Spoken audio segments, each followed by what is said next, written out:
మేము సీతారాంపురం అడవుల్లో వాకింగ్కి వస్తే ఇక్కడ 2 గుడ్లు చుక్కలతో కూడినటువంటివి మీరు గమనిస్తే నల్ల చుక్కలు ఉన్నాయి ఈ గుడ్ల మీద. ఇవి మీరు ఎప్పుడన్నా చూసుండొచ్చేమో. ఈ గుడ్లు ఉత్తీత పక్షి అనేటువంటిది పెడుతుంది.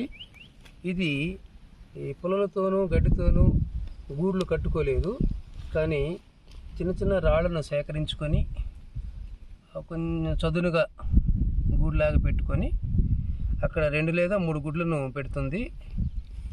ఈ గుడ్లు అనేటువంటి వాటిల్లో పోషకాహారం అనేటువంటిది ఎక్కువగా ఉంటుంది. ఈ గుడ్లు మనం గమనించినప్పుడు వాటిని మనం ముట్టుకోకూడదు. ముట్టుకున్నట్లయితే ఈ పక్షి అనేటువంటిది మరొకసారి ఆ గుడ్లను పొదగదు. కాబట్టి మనం బయోడైవర్సిటీకి అంటే వైవిధ్యం అనేది మనం చెప్పుకుంటుంటాము. ఈ మొక్కలు జంతువులు అనేటువంటివి